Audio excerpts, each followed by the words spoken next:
Hi అండి, welcome to our channel. ఎలా ఉన్నారు అందరూ? మీరంతా బాగుండాలని నేను మనస్ఫూర్తిగా కోరుకుంటాను. చాలామంది పొద్దున్న లేస్తేనే కాఫీనో టీనో తాగుతూ ఉంటారు కదా. కాకపోతే పొద్దున్నే ఖాళీ కడుపుతో కాఫీ కానీ టీ కానీ తాగడం అంత మంచిది కాదండి. కానీ కొంతమంది తాగుతూ ఉంటారు, ఏం కాదు, తాగొచ్చు, బట్ ఎక్కువ తాగకూడదు. ఈరోజు మేము బ్రూ కాఫీ, డైలీ మేము బ్రూ కాఫీ తాగుతామన్నమాట. ఈరోజు బ్రూ కాఫీ చేస్తున్నాను. చూడండి, ఇక్కడ Bru instant coffee powder packet 5 రూపీస్ది తీసుకున్నాను. ఇది 2 కప్పులకి సరిపోతుందండి. మీరు ఇలా కాఫీ చేసుకున్నారంటే చాలా టేస్టీగా ఉంటుంది. వీడియోలో చూపిస్తున్నట్టు చేసుకోండి, వీడియో స్కిప్ చేయకుండా చివరి వరకు చూడండి. ఇలా 5 rupees coffee powder packet Bru coffee powder 2 కప్పుల్లోకి వేస్తున్నాను. ఇలా వేసిన తర్వాత మనం పాలు ముందుగానే కాంచి పెట్టుకోవాలండి.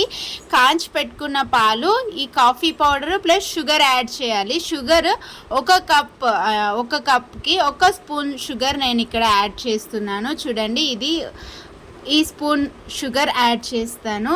మీరు ఎక్కువ కావాలనుకుంటే ఎక్కువ వేసుకోవచ్చు, తక్కువ కావాలంటే తక్కువ వేసుకోవచ్చు. బట్ ఈ క్వాంటిటీలో వేసుకుంటే కాఫీ టేస్ట్ చాలా బాగుంటుంది.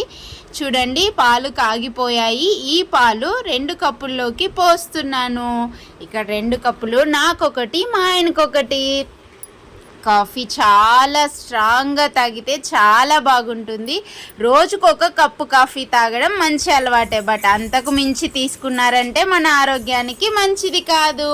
ఇక్కడ చూడండి, కాఫీ రెడీ అయిపోయింది. వేడి వేడిగా పొగలు కక్కుతూ కాఫీ తాగామంటే మన మనసు కూడా ఆహ్లాదకరంగా ఉంటుంది, మైండ్ రిఫ్రెష్ అవుతుంది.